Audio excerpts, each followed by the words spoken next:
قربانی برباد ہے، مردود ہے. جو نماز نہیں پڑھتا اس کے لیے قربانی ہے ہی نہیں. فجر کی نماز چھوڑ دی، عید کی نماز پڑھ لی تو برباد ہے.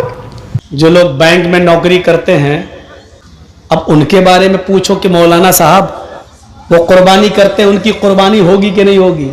ایسے لوگ جو نماز نہیں پڑھتے اور قربانی کرنے کا جذبہ رکھتے ہیں، ان کو پہلے نماز کا پابند ہونا چاہیے.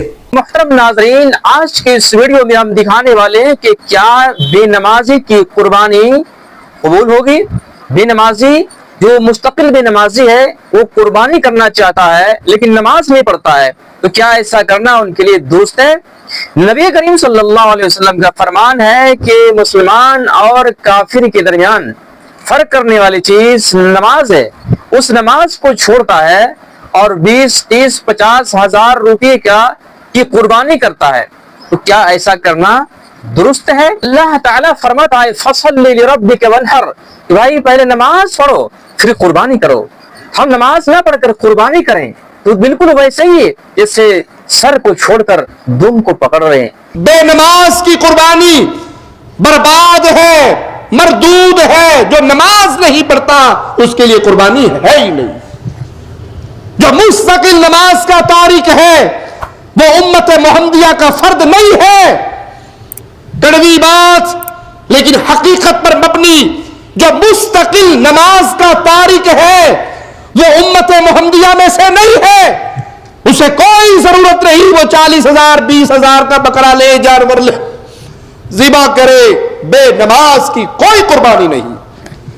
اسی طرح حرام کھانے والا، سود کھانے والا، سودی بینکوں کا مینیجر ہو، سودی بینکوں کا کلرک ہو، سودی بینکوں کا گن مین ہو، سودی بینک کے ساتھ کسی طرح اس نظام کی سپورٹ کرنے میں شامل ہو، جو سود کھاتا ہے اس کی قربانی برباد ہے.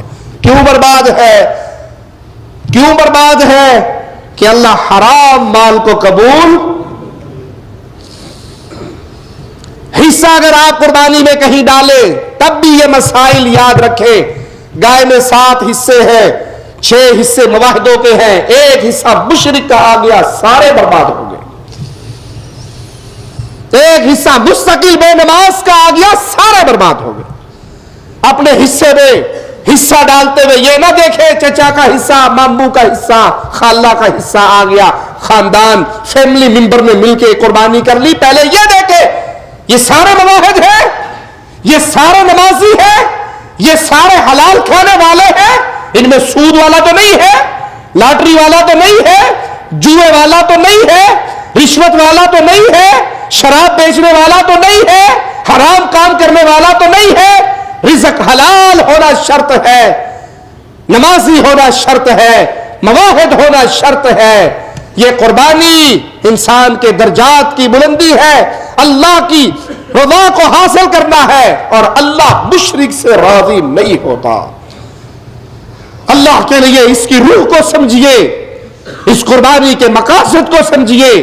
مقصد یہ ہے کہ کوئی چیز ایسی نہیں جس کو اللہ کے حکم پہ فوقیت دی جائے.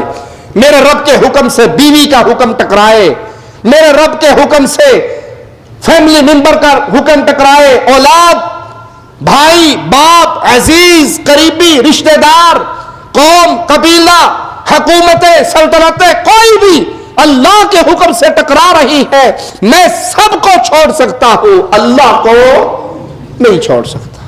جس نے یہ سبق یاد کیا اسے مبارک ہو خون بہانا، اسے مبارک ہو قربانی کرنا. اللہ اس کی قربانی کو قبول فرمائے، اس کے لیے جنت میں جانے کا ذریعہ بنائے. اور اگر یہ سبق یاد نہیں، فجر کی نماز چھوڑ دی، عید کی نماز پڑھ لی تو برباد. جو لوگ بینک میں نوکری کرتے ہیں، اب ان کے بارے میں پوچھو کہ مولانا صاحب وہ قربانی کرتے ہیں، ان کی قربانی ہوگی کہ نہیں ہوگی؟ کلیئر کر دوں، نہیں ہوگی. کیوں؟ کیونکہ کوئی بینک ایسا نہیں ہے جہاں سود کا کاروبار لکھا نہ جاتا ہو، درج نہ ہوتا.